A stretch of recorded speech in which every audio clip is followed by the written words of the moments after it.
So far we have seen the groups SU2 and the generalities about groups, and we saw their algebras for SU2 and SO3. So far we saw classical matrix groups,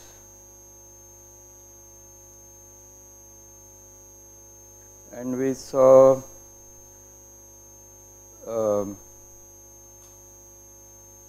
SU2, SO3 and SL2C as being equivalent to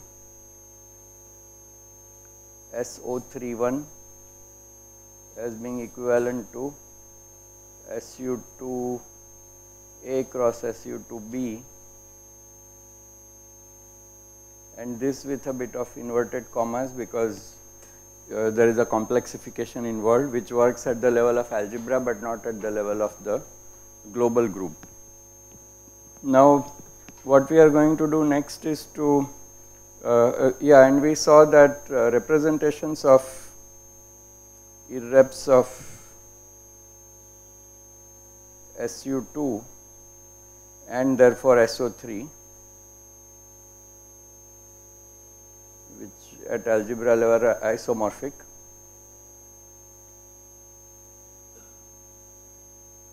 So we studied these and they are part of standard quantum mechanics. You get the raising and lowering operators. So now what we will do is do SU3 as an example of one higher level, but also as an illustration of how the general procedure works. So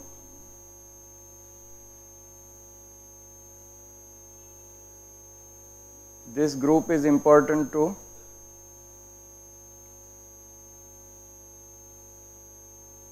elementary particles,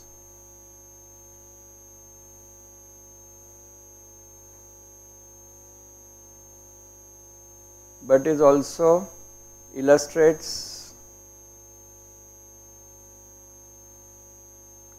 going to larger groups.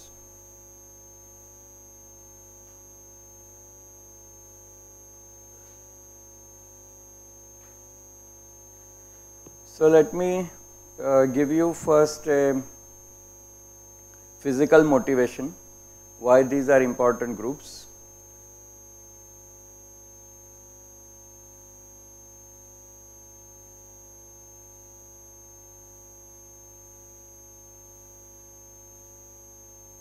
And this is really one of the greatest discoveries of the past century, which is so-called isotopic spin.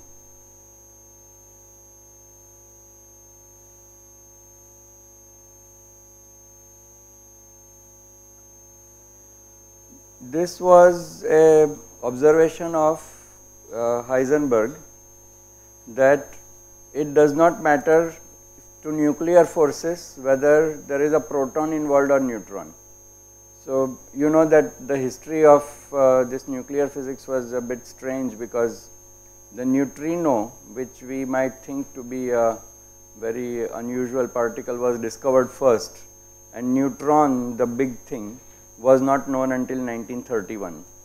But once neutron and proton were, and that resolved a lot of puzzles because the whole idea of why in the atomic weights two identical chemical elements had slightly different weights was not very clear, but that extra neutron, so isotopic spin clarified a lot of things.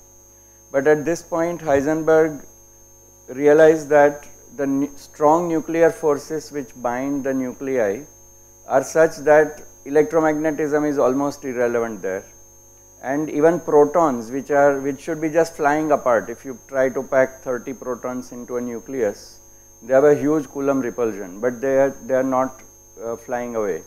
So what it meant was that the nuclear force was much stronger and electromagnetism was irrelevant to it. So aside from electromagnetism, then there were still two species, neutron and proton, and the nuclear force treated them to be the same. So you try to think of from the point of view of strong force,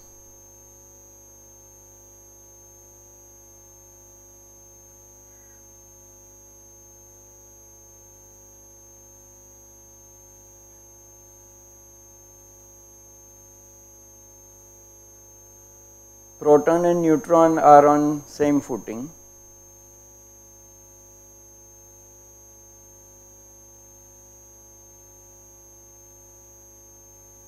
But they differ in charge. In electric charge is irrelevant, seems to be subdominant. Okay.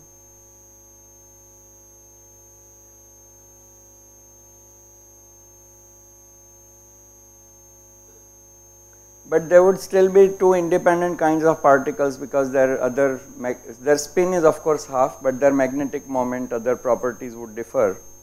So Heisenberg proposed that actually they are like two projections, two spin projections of the same particle. So we have up electron. So we remember that we had said earlier that the analogy is to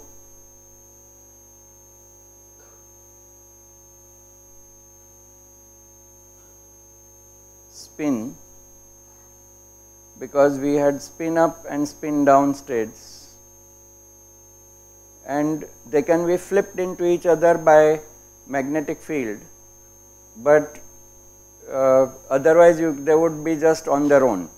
So these mix by some interactions, but otherwise they are the same. So similarly here propose that proton state is equivalent to some kind of spin up and neutron is spin down with respect to something called isotopic spin.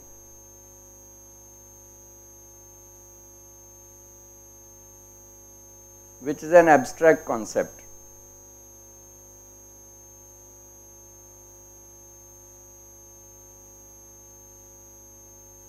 So concepts are of course abstract, but which is an abstract quantum number, not associated with quantum number, not associated with space-time symmetries.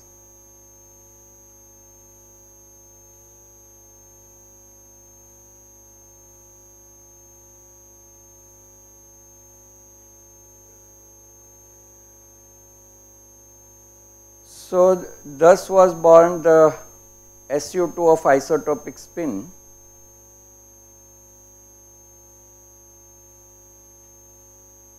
propose that nuclear Hamiltonian is invariant under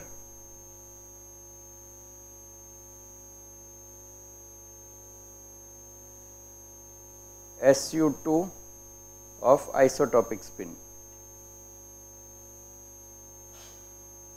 So prescription is to construct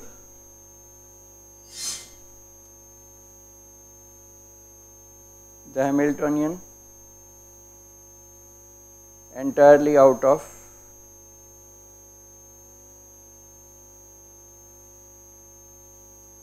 psi equal to wave function of proton, wave function of neutron, put as a doublet, as an SU2 two-dimensional vector, and its SU2 invariance.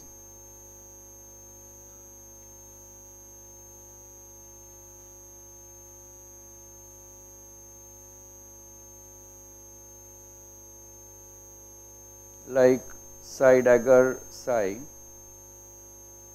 right? So that would be SU2 invariant, or things like psi dagger gradient psi,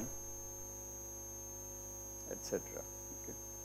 So all these which leave rotation of proton into neutron, Hamiltonian remains unchanged. So all those kind of terms can be added to the Hamiltonian, but not proton and neutron wave functions individually.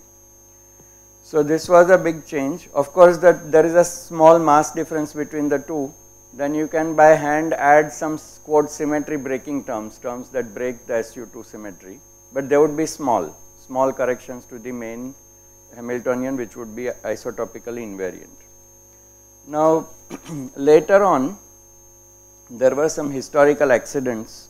I shouldn't say historical accidents, but a sequence of discoveries which when they were first discovered were not, their full significance was not realized. In elementary particles, which were essentially began to be discovered in 1950s and 60s after accelerators. It was found that there was proton, neutron and lambda. So, there were 3 particles. It is a slightly long story, but to cut long story short, it was found that 3 kinds of quarks,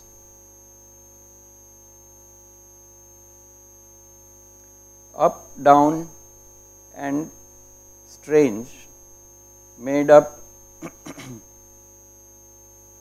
all the low energy, by now we call it low energy, in those days it was high energy,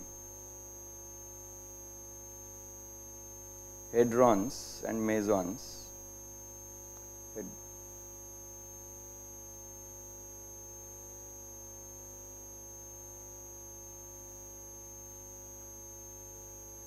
So, these 3 quark states, up, down and strange, were enough to explain all the particles like proton, neutron, lambda, capital lambda that is, and then things called psi of different kinds, psi 0, psi plus minus,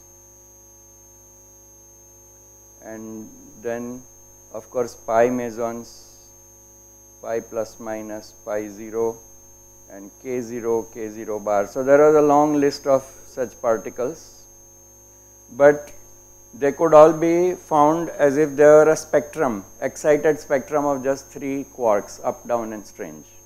So, that was a big discovery, and so a flavor SU3, we now call it flavor, in which psi was supposed to be up, down and strange in the order of increasing weight, but the electric charges are slightly different, that is a different story. But so, this is how you set it up, and then you have to write all your Hamiltonian out of these, okay, that was the understanding. Now, this is a really big break, because until now you had things like chemistry in which you had excited states, but you could visualize it as some electron cloud and coming together of 2 atoms to form a larger body, or more excited state of a particular atom and so on. Here you are actually saying that 2 different particles really were quote rotatable into each other. The identity of a particle was not unique, that it was negotiable under some internal symmetry transformations which were abstract. So, this was the beginning of understanding of the use of unitary groups in quantum mechanics and in elementary particles. At the point when these things were realized, SU3 was not part of physics at all. SU2 and SO3, the rotation group, had been all worked out in great detail, Clebsch-Gordon coefficients, this, that, but nobody knew about SU3. So, Gell-Mann worked, and what were the representations of SU3? So, the question is now of representations.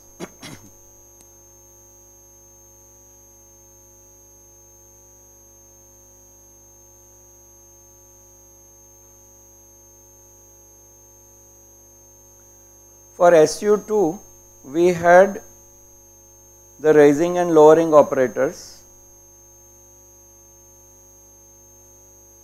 J3, this algebra is enough to shows clearly irreps of dimension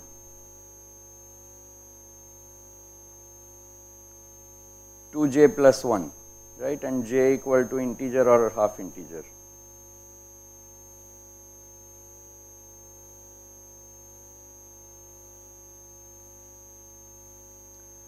So, if we have a 3 by 3 matrix, we may assume that a triplet like this is a representation, but what about higher dimensional representations?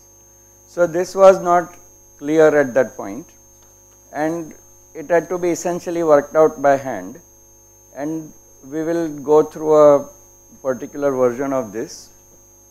So, for SU3, first we need to guess the generators.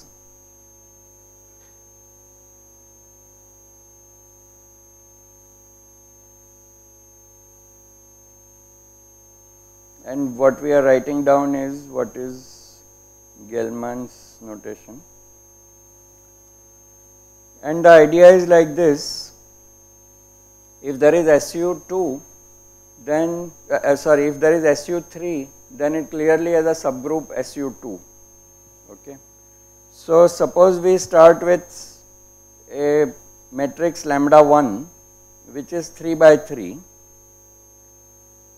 But such that its upper corner is essentially tau 1, Pauli matrix, and I fill the remaining with zeros. Then similarly we put lambda 2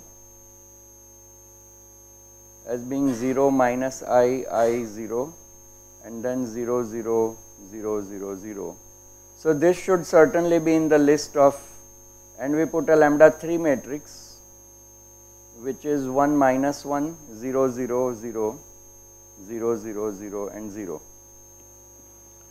Now, there should be similar matrices in which these things migrate to other locations. If you go to higher dimension, so lambda 4, and this is I should probably write down here from here, good. So, lambda 4 is where we make this one migrate to this corner.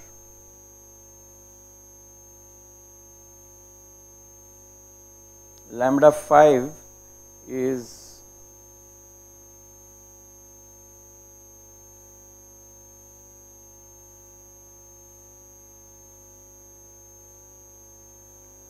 and you can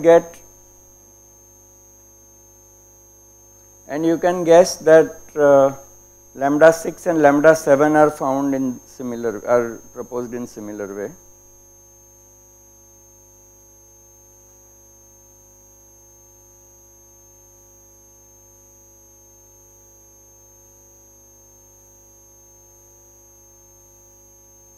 Where the ones then migrate to the lower box.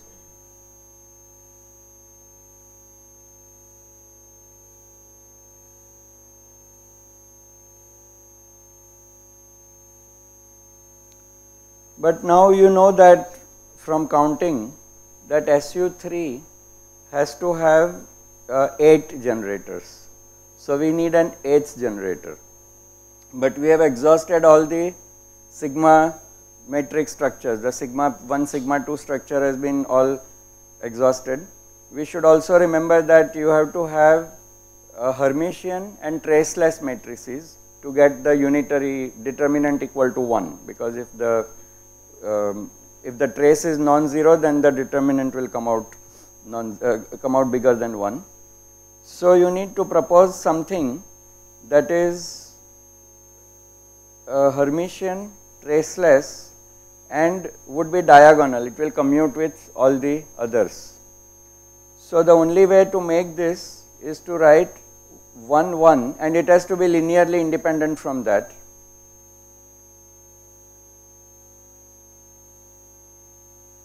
So, the only traceless matrix you can write, which is also not interfering with your SU2 subgroup. The top line is the SU2 subgroup, and the new diagonal matrix you are proposing should not disturb it.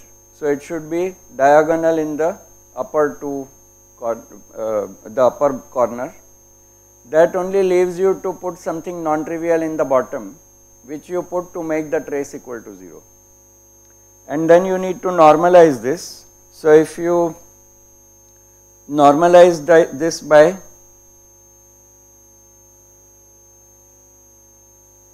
trace of lambda I lambda j equal to 2 times delta ij times the identity matrix.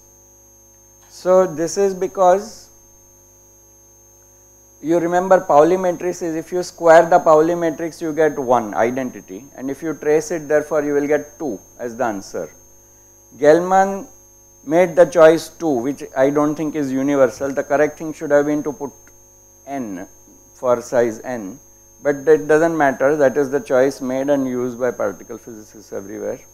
So all of these of course have this property, their square is essentially, the trace is 2. To make the trace of this equal to 2, you need to divide by a 1 over square root 3, because it will be a 6, 4 plus 2 plus 2, 6, the square, and remove a 2, that leaves 3. So you normalize by a 1 over square root 3. So this was the choice made, and then all you have to do is work out the algebra. Okay. We are not going to be interested in the details of the algebra, but let me just write down what it looks like. So the algebra is algebra of commutation. Algebra can be worked out simply by working through all the products, and one writes it in the form lambda a by 2 comma lambda b by 2 equal to I f a b c times lambda c by 2.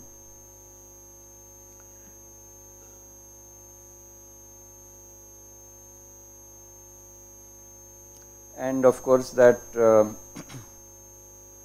lambda 3 and lambda 8 commute. I will not, so these f, a, b, c I think are, I will not spend time writing them here, but these can be worked out. Okay.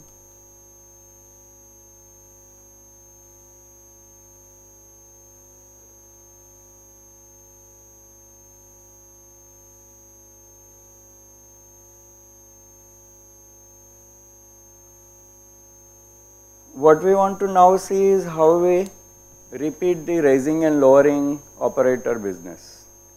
So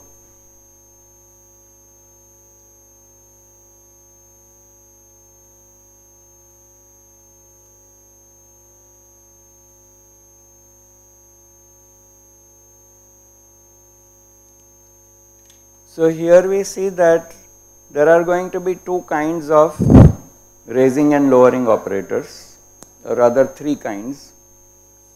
In the case of SU2, we had simply taken lambda 1, lambda 2, combined them into a lambda plus and lambda minus.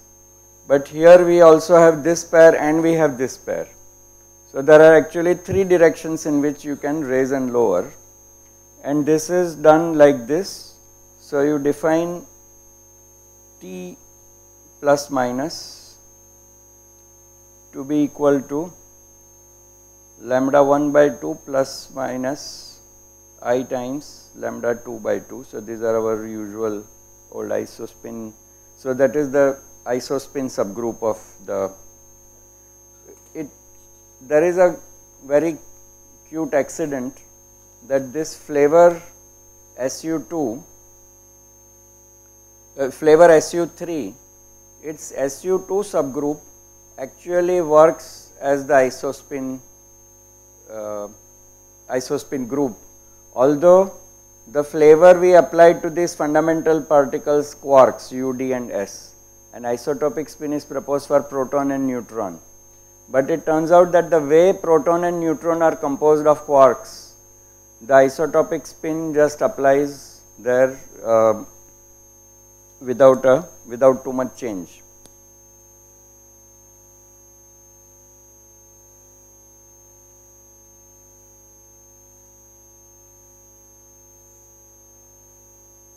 Also works as,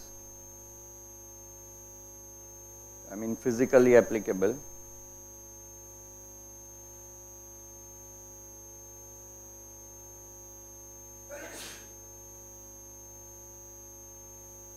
As isospin,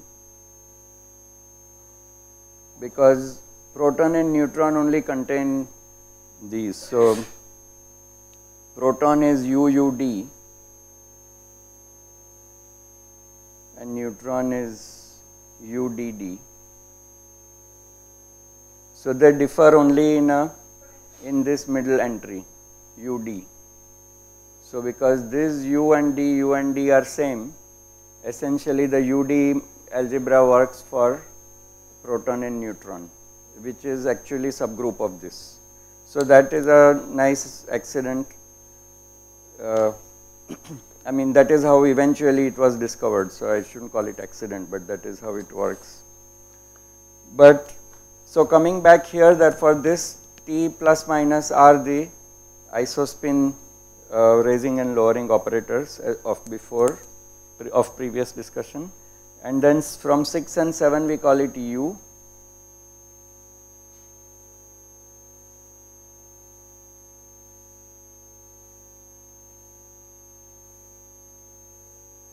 And finally V equal to lambda 4 and lambda 5.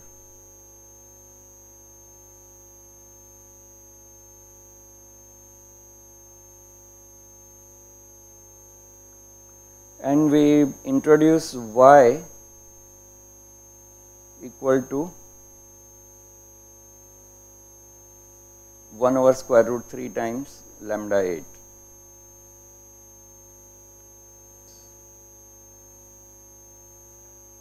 Okay. If you do this, then you can prove the commutation relations which look like this now. T3 and of course, so T3 is same as half of lambda 3. So T3 comma T plus minus is equal to plus minus T plus minus. Then Y T plus minus equal to 0. This is expected because Y was that 8th generator which does not interfere with the SU2. Then T3 U plus minus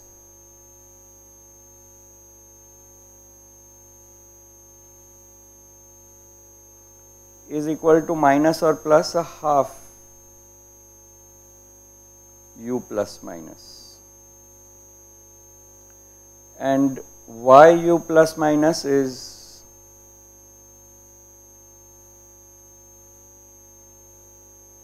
plus minus U plus minus,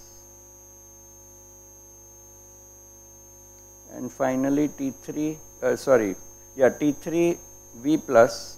So what we have written is the diagonal generator T3, diagonal generator Y, and its commutations with the raising and lowering operators T, U and V.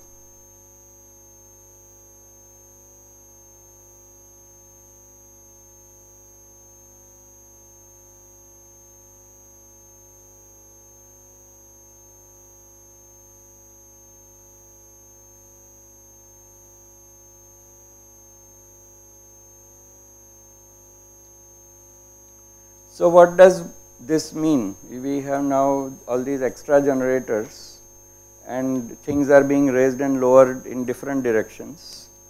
So the solution is of course to draw a two-dimensional diagram. We draw something like this, the T3 and Y directions.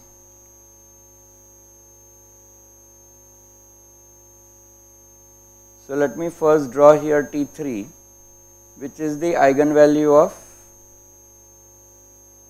T3, and remember that this these eigenvalues, because they are SU2 eigenvalues, they are half integer, integer and so on. So, plus minus half, plus minus. So, put a 0 here, 0 was also of course allowed, and plus minus half, then plus minus 1.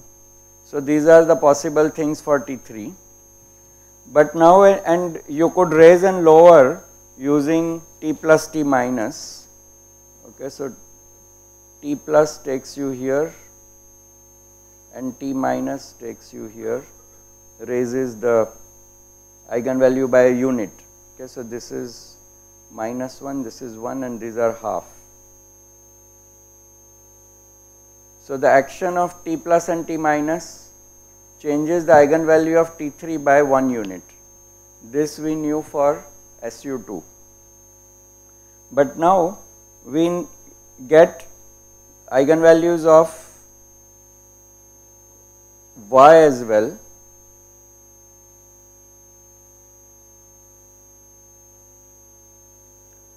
And the Y eigenvalues are also raised and lowered by U plus and U minus by 1 and minus 1. So let us put a 1 here and a minus 1 here on somewhat similar scale. But the action of U is also such that it reduces the value of T3 by a half unit, and action of V is to increase the value of T3 by half unit. So what happens is that we have new eigenvalues here such that the action of V takes us to this, right.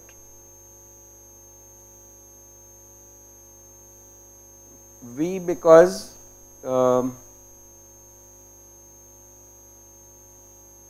we want to increase both. Okay, here the sign is minus. Yeah, so this should be U. So this is U, whereas this point is reached by action of a V. Similarly, we can see that we will get these points minus half and minus 1 by action of U minus, because if I have U minus, then it reduces the value of Y, and it also reduces it increases the value of T. Sorry, what did we get? So Y value is increased by U and T value is reduced by U. So these two are, wait a minute.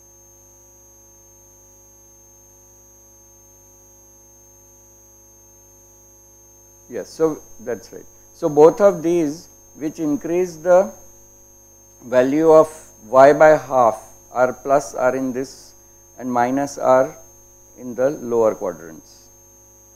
Okay. And here this lowering is done correctly by V, and the lowering, this is, the reduction is done by U. So this is U minus, this is what I have drawn at least, U minus and V minus. Is this correct? Okay. So what one does is to actually introduce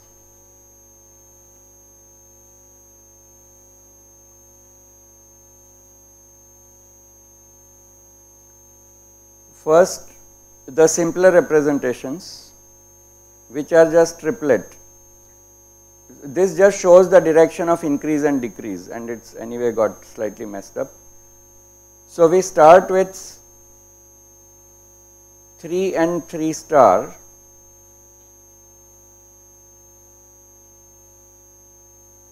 which are drawn as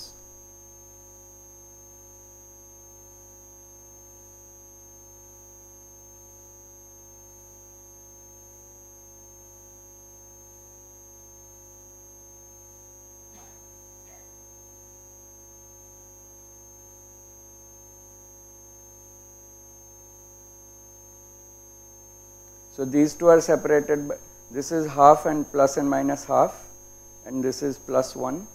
Again, of course, these are T3 and Y eigenvalues.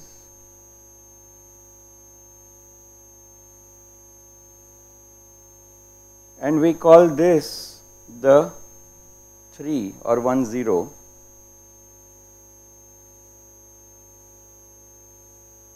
And this 3 star or 0 1 representation of the two generators Y and T3. So these are the triplets, the UDS that we wrote. We are now going to represent it like this. And since U and D were forming an SU2 doublet, that is what are these two. This is essentially U. I don't want to clutter up the diagram, but anyway, just to indicate. U and D are here, separated by T3 value of 1, and then we got the new state here S, and then these are the starred ones.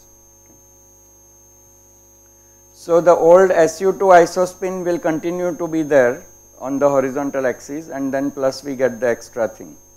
Now the trick is that we can make higher dimensional representations. I will not try to give you the graphic methods because I actually want to do algebraic one, which is more reliable. But to quickly show the historically what was important was that it was possible to now find tensor representations of these, so products of these. So just as if you have a vector Vi, you can make a Vi Vj, a higher dimensional, higher rank tensor out of it. You can make higher rank tensors out of 3 times 3, 3 times 3 star and so on. So 3 times 3 star contains a representation which is 8.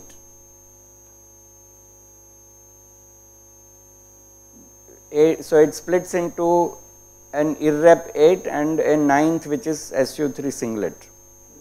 3 cross 3 produces 9 states, and as physical applications I am actually saving space, which is cramping the thing a bit, but it's okay.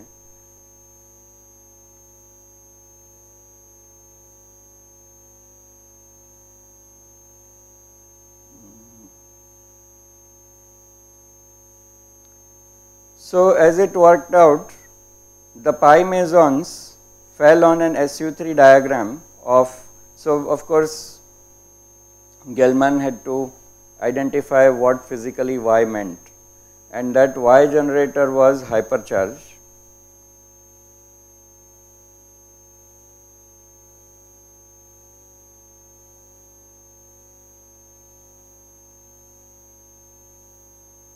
Equal to T3 plus, equal to B plus S. So electric charge is, that's it. So this hypercharge is baryon number plus strangeness, and factor half has to do with normalization, but I think it is, or no, there is no half kept here. And Q, electric charge, would turn out to be equal to T3 plus a half Y, yeah, half goes there. So with making suitable charge assignments, one finds that this is pi minus, pi 0 and pi plus. They form a isospin SU2 triplet, just like a angular momentum L equal to 1 state, minus 1, 0, plus 1. But then there were other mesons which fit here, and these are called K0 and K0, K plus, K minus and K0 bar. So although K0 was a neutral meson, the K0 bar was not same as K. So in fact it is, one contains strange quark, one contains S bar quark. So they are opposite So US bar and U bar S, something like this, whereas the K plus K minus are charge mesons. So these 8 fit here, and you of course have a 9th particle if you square take 3 times 3.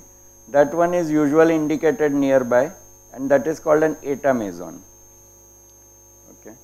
And this eta meson, frankly, till date, which particular particle state in those excited states so K and K0 bar are reasonably long lived mesons. So they fly through your detector and you can see them splitting later, and it's easy to identify all. And mesons of the pi mesons of course leave long tracks in the emulsions.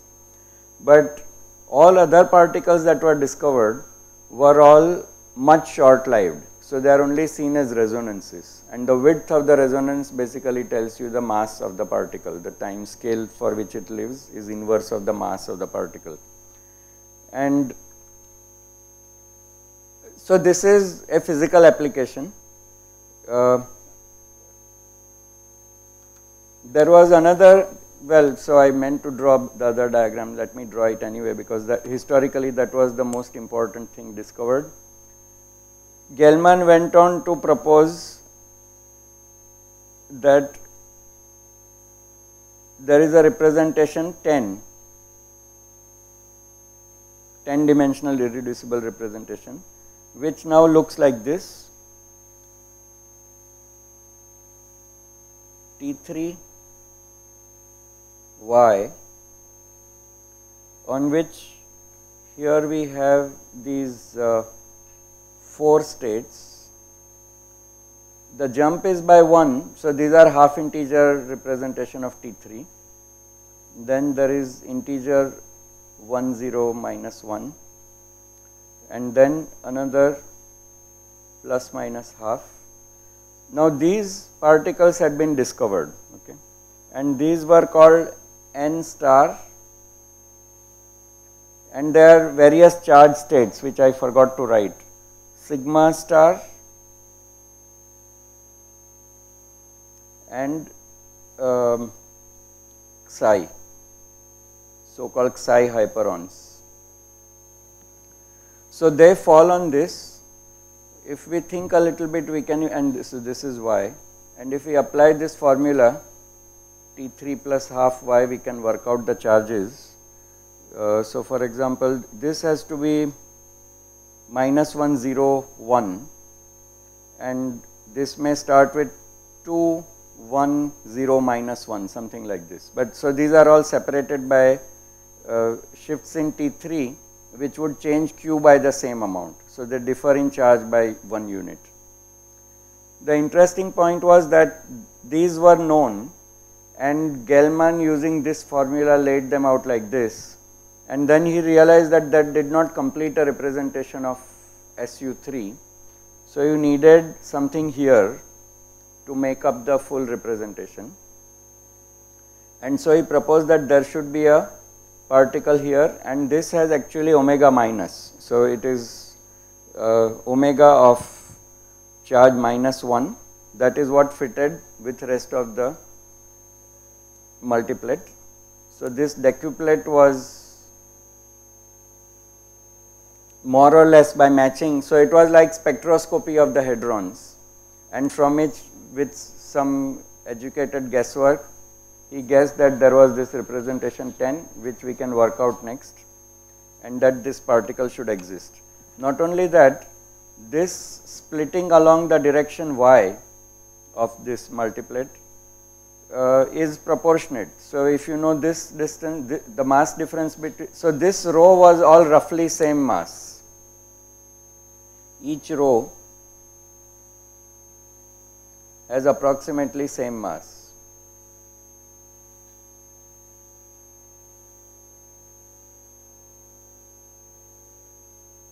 So knowing the mass difference, mass grows as you go down.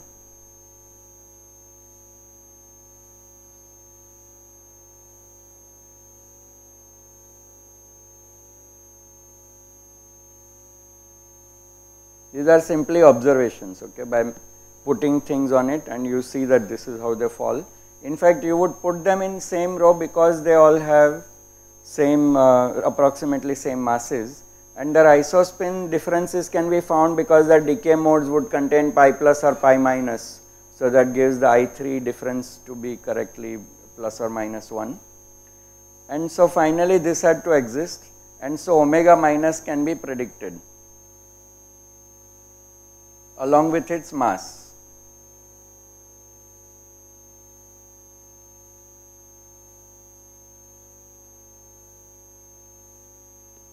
So this was one of the striking discoveries of 1960s, okay.